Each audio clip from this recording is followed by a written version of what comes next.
Yes. Hello everyone. Today I'm going to be talking to you all about what the black belt means to me, how karate has changed my life, and what I've learned about myself so far. As we are all aware about, achieving a black belt isn't something that occurs instantly. After nearly 13 years of hard work, dedication, and perseverance in training in karate, I have finally gotten to this stage of my life and I couldn't be any prouder of myself. The black belt to me definitely isn't simply just a piece of material you tie around your waist to show other people that you're one of the best or that you're perfect. No.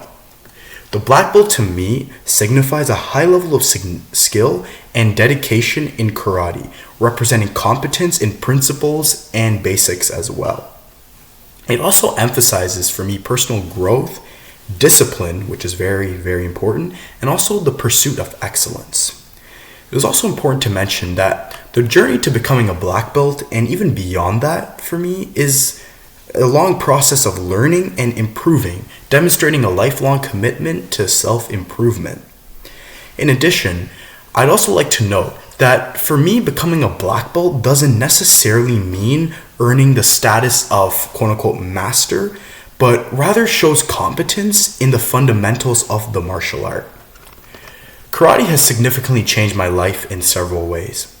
With that being said, I'm not simply referring to it helping me in only a physical sense. Now, of course, has karate helped me learn combat skills and taught me how to stand up to bullies back in elementary and middle school when it was a huge issue for me? Absolutely. And I'm sure that this is something that has helped many others in karate as well. But another way training karate has changed my life is by improving my mentality, not only as a karateka, but also as a teenager generally. I've learned so many crucial lessons from karate that have without doubt also helped me in my life outside karate as well. One such example of a lesson I've learned from training karate is the importance of not always comparing yourself with others. I remember certain classes I used to do where I wasn't able to do certain techniques that others were able to do, and even in the conditioning classes where I wasn't able to lift weights as heavy as some others in the class. Although at first this was quite frustrating for me, especially since I was very keen on getting better, I ultimately realized through lots more training and advice given to me that other people's progress shouldn't stop me from achieving what I believe is possible. And that if I always compare myself with others, I won't realize what I've already been doing well or what I've already achieved, which highlights the importance of not setting yourself up to other people's standards, since at the end of the day, we're all different and we're all capable of different things. This is also what has been helping me up to this day, even in school, where students are always comparing themselves to each other. Furthermore, I cannot emphasize how much training for and competing in tournaments has changed me.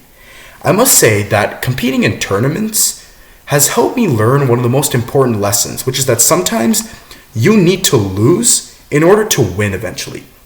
Yes, it was definitely somewhat disappointing for me to lose some of my matches, especially when I began in the elite division.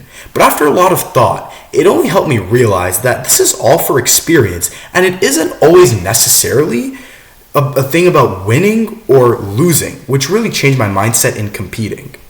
To sum up, all this that I've learned from karate hasn't only changed me and the way I look at the future in training at the dojo and competing, but this also motivates me to keep improving myself every day, which I must thank all my senseis for helping me through my training. Thank you all so much for listening to my video.